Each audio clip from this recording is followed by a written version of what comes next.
এই ইসকন জঙ্গি সংগঠন বাংলার জমিনে তাদেরকে অবাঞ্ছিত ঘোষণা করতে হবে। যখন জেগে উঠবো তখন সুনামি নিয়ে আসবো ইনশাআল্লাহ। চট্টগ্রাম আদালত চত্বরে আমাদের ভাই সাইফুল ইসলাম আলিফ ভাইকে হিন্দুত্ববাদ উগ্র সন্ত্রাসী সংগঠন ইসকনের সদস্যরা যেভাবে হত্যা করেছে, আমি দ্ব্যর্থহীন ভাষায় বলতে চাই, বাংলার জমিনে তাদেরকে অবাঞ্ছিত ঘোষণা করতে হবে। তাদেরকে অবাঞ্ছিত ঘোষণা না করা হয় তাহলে বাংলার 92% মুসলমান সংগ্রাম করে তুলে তাদেরকে বাংলার জমিনে অবাঞ্ছিত ঘোষণা করবে। আপনারা জানেন 2021 সালে আমাদের হাজার হাজার ওলামায়ে কেরামকে গ্রেফতার করেছিল, তাদেরকে বেড়ি পরানো হয়েছিল, হাতে হ্যান্ডকাপ পরানো হয়েছিল, মাথায় হেলমেট পরানো হয়েছিল।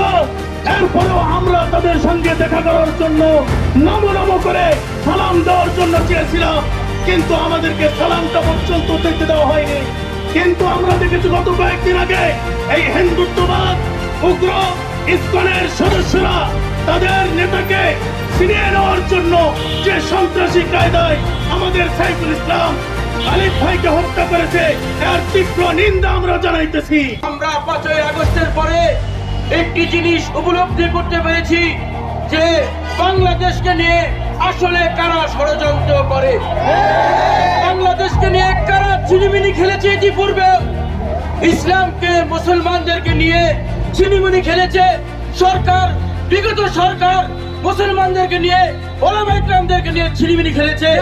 আজকে জাতির সামনে পরিষ্কার হয়ে গেছে যে এই হিন্দুত্ববাদ সংগঠন ইসকন বাংলাদেশকে একটি অস্থিতিশীল পরিস্থিতি তৈরি করার জন্য দীর্ঘ 15 বছর চেষ্টা করে গেছে।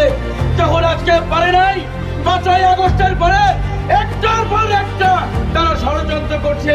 আজকে আমরা দেখেছি যে উস্কানি দিয়েছে ভারত স্বয়ং এর প্রতিবাদ করতেছে।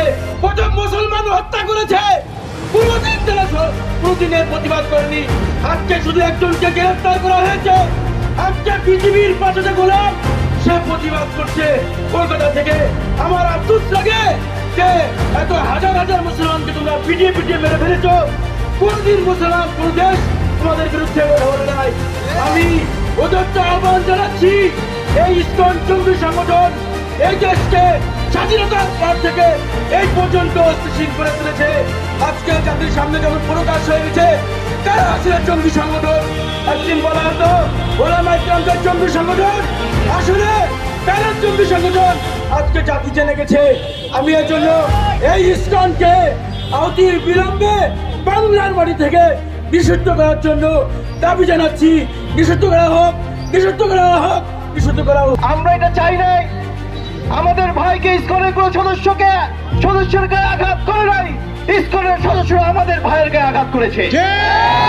সুতরাং আমরা যেটা চাই নাই সেটা যদি আপনারা যদি আমাদের উপর চাপিয়ে দেন, তবে জেনে রেখেন এর পরিণতি খুব ভয়ানক হবে ইনশাআল্লাহ। কারণ আমরা মাঠ থেকে সরে যাওয়ার পাবলিক নয়, আমরা মাঠ থেকে সরে যাওয়ার পাবলিক নয়।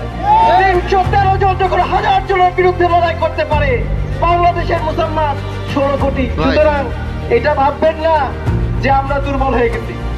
হতে পারে সাময়িক সময়ের জন্য আমরা পথ হারা হয়েছি, তবে যখন জেগে উঠবো তখন সুনামি নিয়ে আসবো ইনশাআল্লাহ।